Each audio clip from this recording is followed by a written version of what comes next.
Assalamualaikum warahmatullahi wabarakatuh.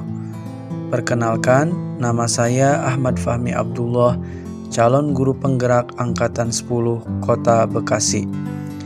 Pada kesempatan kali ini, saya akan memaparkan aksi nyata modul 1.1 penerapan pemikiran Ki Hajar Dewantara. Apa perasaan selama melakukan perubahan di kelas?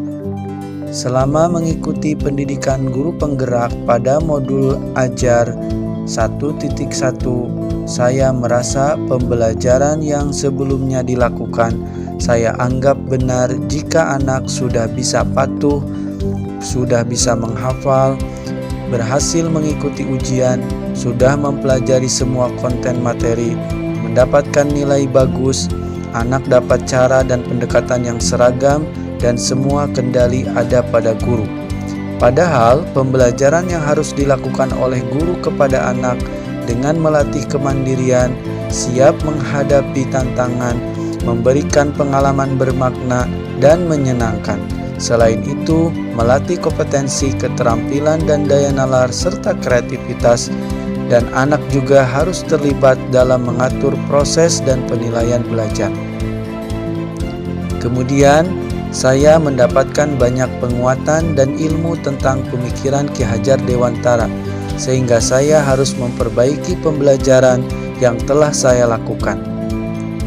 Ki Hajar Dewantara menyampaikan filosofi pendidikan menurut Ki Hajar Dewantara bahwa menyadarkan saya sebagai guru bahwa pentingnya menuntun dibandingkan sekedar mengajar, sehingga anak bisa tumbuh dan berkembang sesuai dengan kekuatan kodratnya.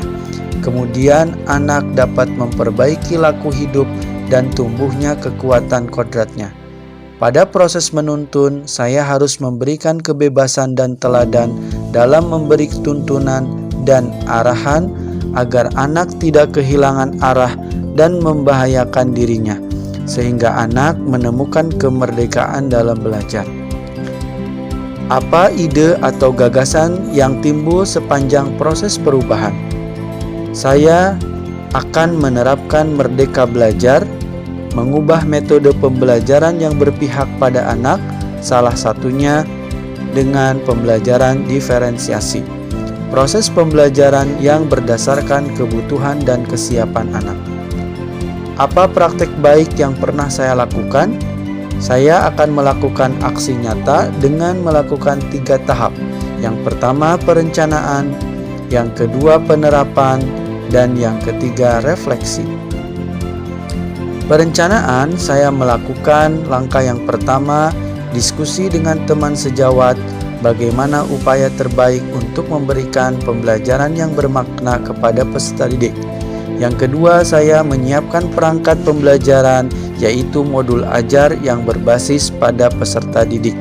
Saya membuat modul ajar ini dengan 4 topik, dilakukan selama 4 kali pertemuan.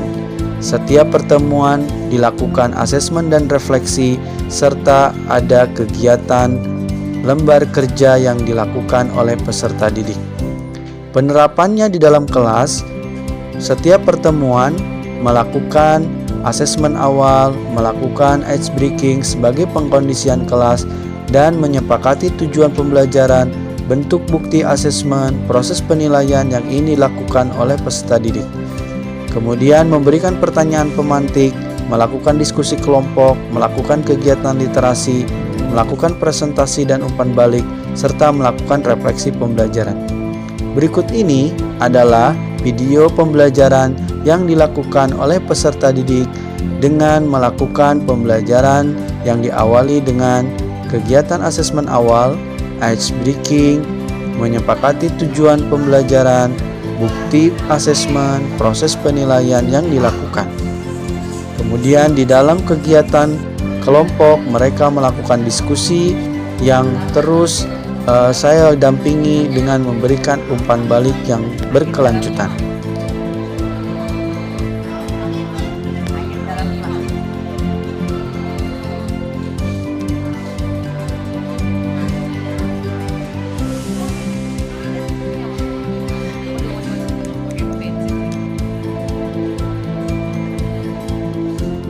Setiap peserta didik mengikuti kegiatan dengan begitu antusias dari setiap tahapan, dari setiap pertemuan, dan mereka melakukan kegiatan presentasi serta melakukan refleksi. Tantangan dan solusi yang saya temukan, yang pertama, tantangan yang dihadapi adalah memperhatikan waktu pada setiap pertemuan agar tepat pada proses kegiatan pembelajaran. Yang kedua, melakukan pendampingan yang konsisten terhadap murid yang belum maksimal dalam mencapai tujuan. Yang ketiga, melakukan refleksi yang berkala. Dan yang keempat, memberikan umpan balik yang membangun. Solusi yang harus dilakukan, yang pertama, fokus pada kegiatan yang substansial, memberikan alternatif pendampingan di luar kelas, membahas hasil refleksi secara langsung, memberikan umpan balik melalui tulisan terhadap hasil kerja murid, melakukan tindak lanjut berdasarkan rencana yang sudah dibuat pada modul ajar. Berikut adalah beberapa testimoni yang disampaikan oleh dua siswa dari kelas 7. Yang pertama disampaikan oleh Fandi, kemudian yang kedua disampaikan oleh Kansa. Assalamualaikum warahmatullahi wabarakatuh. Saya Fandi dari kelas 7 ingin menceritakan pengalaman saya saat belajar bersama Pak Fahmi. Yang pertama yang saya rasakan saat belajar IPA bersama Pak Fahmi itu seru karena terkadang juga kita sebelum memulai pembelajaran kita ice breaking terlebih dahulu biar lebih seger. Yang kedua, apa sih manfaat kita saat belajar IPA? Nah, situ kita bisa tahu apa sih interaksi manusia kepada hewan juga kepada tumbuhan. Yang ketiga, apa maknanya bagi saya? Nah, maknanya kita itu bisa lebih bekerja sama dengan teman dan juga kita bisa berbagi tugas dengan lebih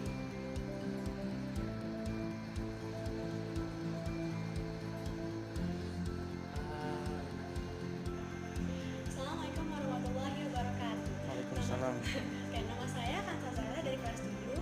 Hari ini saya akan membagikan testimoni saya tentang pembelajaran bersama Pak Fahmi.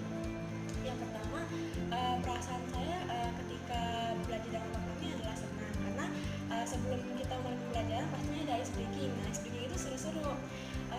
Dan setelah pembelajaran dimulai, pembelajaran itu seru juga karena saat kita belajar kita tidak tegang-tegang banget dan gak suntuk karena pasti ada ketawa-ketawanya, lucu-lucunya juga. Terus manfaat yang saya dapat mengerti materinya dengan baik karena yang pertama pembelajaran juga tidak bikin tegang. Lalu kita dapat mencari informasinya sendiri seperti melewati Google, mencari di buku. Lalu dampak yang saya dapat adalah saya dapat public speaking dengan percaya diri dan saya juga dapat mencari informasi secara mandiri. Kemudian berikutnya testimoni yang disampaikan oleh kepala sekolah terhadap pembelajaran yang pernah saya lakukan di kelas.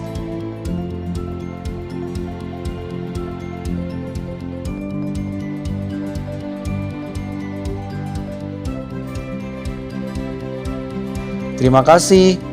Saya Ahmad Fahmi Abdullah, salam gulup penggerak.